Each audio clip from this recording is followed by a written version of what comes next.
Hello Year 10, it's Miss Outby here again. After I did the poll last week, it was, believe it or not, 50-50 in relation to modelling.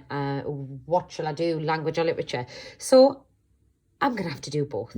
I've picked the character profile booklet from Macbeth and I'm going to model a page. And I've gone for maybe one of the more minor characters, even though he is really important, Macduff. So I'm going to complete the Macduff character profile page just to show everyone, how much detail you should really do it in. And then tomorrow I will put a model response up for question 2 on language paper 1. And then I plan to do a plan for question 4. Okay, so let's get on with it then. You should all have this booklet. Mine's not stapled, so there you go. And if you find your Macduff page, and then just start in the top left-hand box, basically think about key points you would make if you were writing an essay about Macduff. If you had to include him in an essay response, what's going to be the most important information to reference? Okay, so I'm going to go firstly for just his temperament. And I think it's important to note that he's quiet. He's a quiet man. He's quiet, but what he says is respected. Okay, so he's a man of very few words, but the words that he does say, people respect and they admire him for that. It's also important to note that if it wasn't for him, then Macbeth may still have been in charge of Scotland. He's the one that basically kills Macbeth and therefore is the avenging hero. Okay, so he is the avenging hero. Do look that I have said he's the avenging hero, because you can also talk about how Macbeth is the tragic hero. Okay, and obviously they're entirely different characteristics. So he's the avenging hero who kills Macbeth. I think it's important to note how he does kill Macbeth, or what leads him to be able to do so. And that's because he was born by C-section. Okay, and this is the confusing riddle that the witches plant in Macbeth's head to make him feel invincible, that, no man born of woman can harm him. And he thinks, well, everyone is born from a woman, so, no one can harm him. But actually the riddle was inferring to a different type of birth, and the birth procedure that Macduff was born by was C-section. Okay. Last one I'm going to write is, what he actually does in the end of the play. He saves Scotland from Macbeth's tyranny.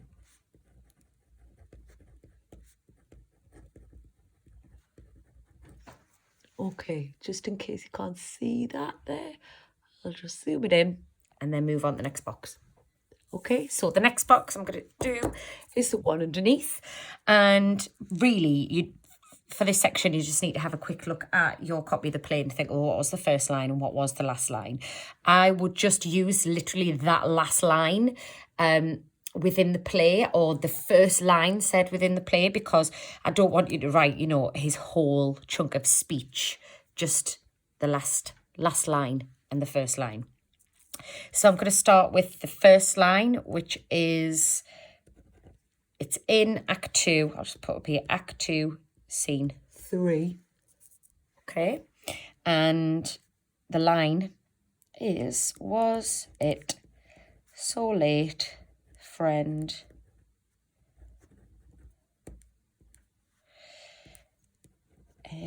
you went to bed,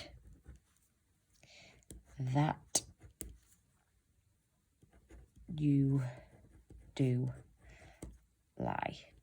Now, this is just before he discovers that Duncan is dead, okay? And he's entering Macbeth's castle. The last line Macduff speaks in the play is, "Hail, King of Scotland." Obviously, an important line because he is referring to the new King of Scotland, the rightful King of Scotland, which is Malcolm.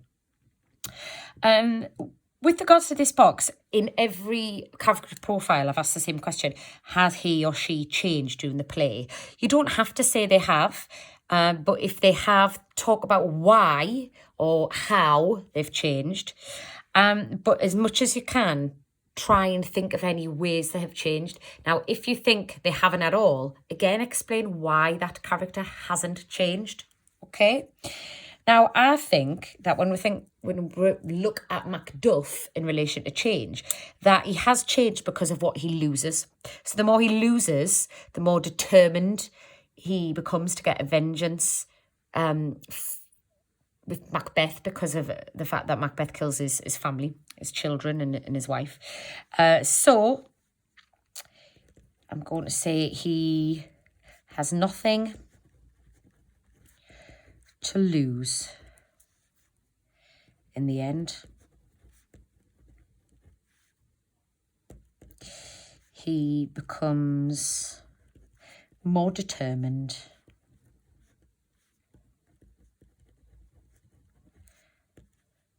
to avenge. Wonderful. Right, next two boxes. Again, I'll just zoom in there. Oh. See, I've got it on a bit of a slant. Sorry. Right, next box. What does Macduff represent? What message is he used to convey? That is one of the most important boxes on this sheet. It's really important if you're going to access the high marks that you understand that every character has been used by Shakespeare, has a purpose to help him convey a message to the audience, okay? Therefore, he will present different characters in different ways, depending on whether he wants the audience to agree with that character or disagree with that character, empathise, sympathise with the character or dislike that character. When it comes to Macduff, I think the most important thing to note is that he's there to represent this loyal and respected soldier. Someone who plays by the rules, but still manages to get far on merit. A bit like Macbeth, a bit like Banquo, sorry. But the loyal and respected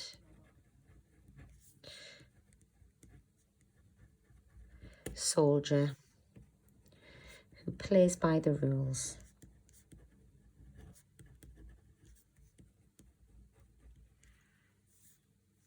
And stands by what's right.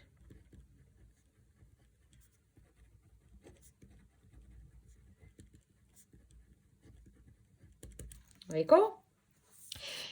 Next box, sum up Macduff's involvement with Macbeth. Well, it's obvious, isn't it, that his involvement is he's the one to take him down. He kills him.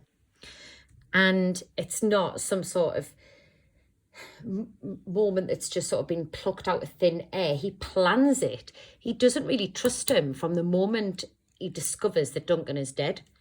So he doesn't trust Macbeth and spends most of the play planning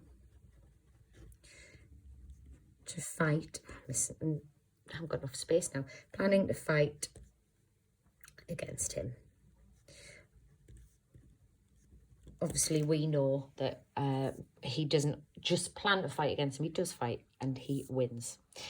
I'm just going to do the box at the bottom here before I turn the page around so you can see the rest. Your keywords, okay? What keywords would you use? The more words you can use, the better. But definitely make sure you fill in the whole box. So I'm not asking for just 1 or 2 words here. Make sure the whole box is filled in. Okay, I'm going to start here with the word quiet and then loyal. He's brave.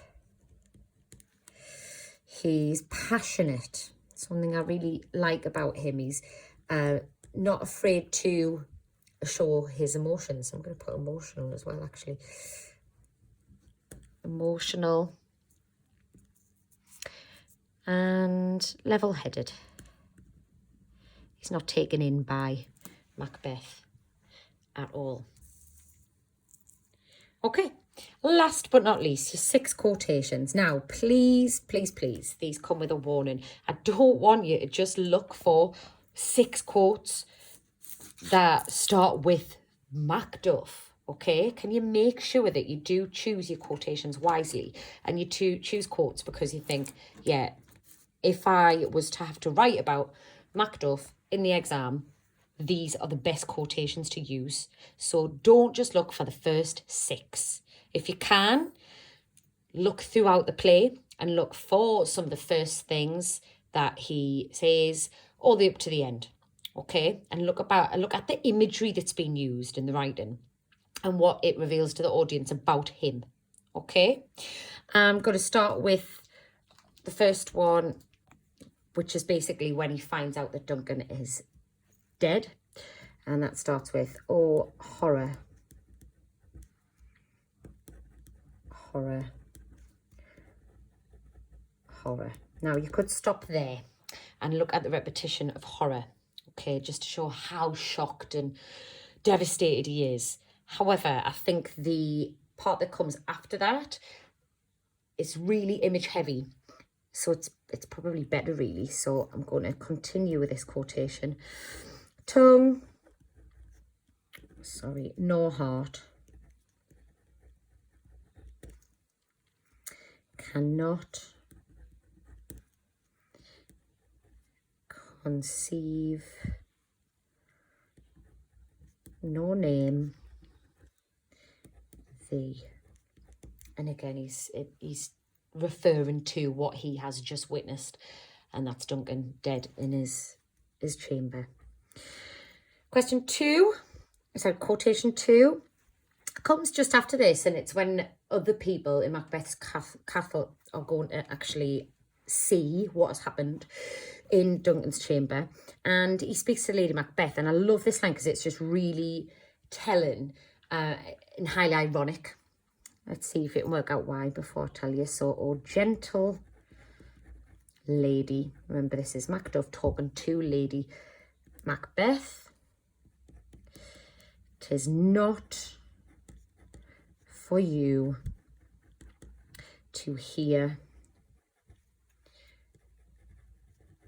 what I can speak."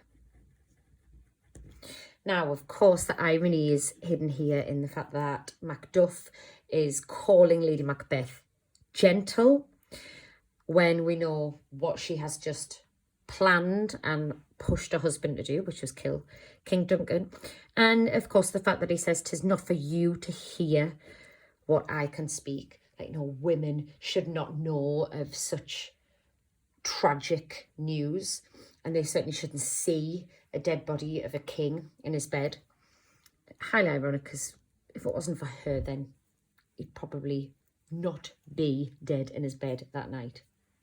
Next one. This is basically once Duncan is now dead and Macbeth is going to be crowned as the new king. When he finds out about this, he responds, "No, cousin, I'll go to Fife." Okay, now that's interesting because it's basically saying straight away at the moment when Macbeth is going to be crowned as king, he's not interested. He's not going to see this actually happen and celebrate. He'd rather go home. Okay, so he's not going to be a part of it, which clearly is quite dangerous because Macbeth noticing that will have Macduff's cards marked as, he's somebody then maybe I can't trust. Next one. This is one of my favourite quotations, definitely my favourite quotation spoken by Macduff, that's for sure. I shall do so, but I must also feel it like a man. I love it. This is basically when he's heard from Ross that his whole family have been slain by Macduff's men. He needs time to actually process it, but also to cry. And I guess, in the time, this was not what you'd expect of a man, especially a soldier, to show their emotions. And yeah, that's right if they're on the battlefield, but he's not actually on the battlefield. He's hearing about his family being killed, and they were not on the battlefield. It should not have happened. So I love the fact that he is honest and open and emotional and passionate enough to tell the other men who he's with that he will get revenge, but he must also feel it like a man. And actually, to feel it like a man is to show his emotions. And I just think it's a really modern way of a man reacting to this news, that he feels like he can show his emotions. It's brilliant. Okay, next one. Just a short one, but again, a brilliant one. And we're looking at Act 5 now, just before he's about to defeat Macbeth. When he's graced with his presence, he says, "Turn, hellhound, turn." You just learn so much about Macbeth in that quotation, this idea of him being a hellhound, and Macduff seeming really strong in his presence. He's the one that's given command. And last but not least, again, whilst fighting, during the fight with Macbeth, he tells him that his voice is his sword. So he doesn't want to speak to him. He's got nothing to say to him. He wants to fight him. Therefore, everything he has to say will be present in the fight. And he just wants to fight with a sword and not with words. Okay, so there you have it. I'll just zoom out and basically let you have a look at the whole sheet together there. Wonderful. Right, if you need any help, please don't hesitate to get in touch. Thanks.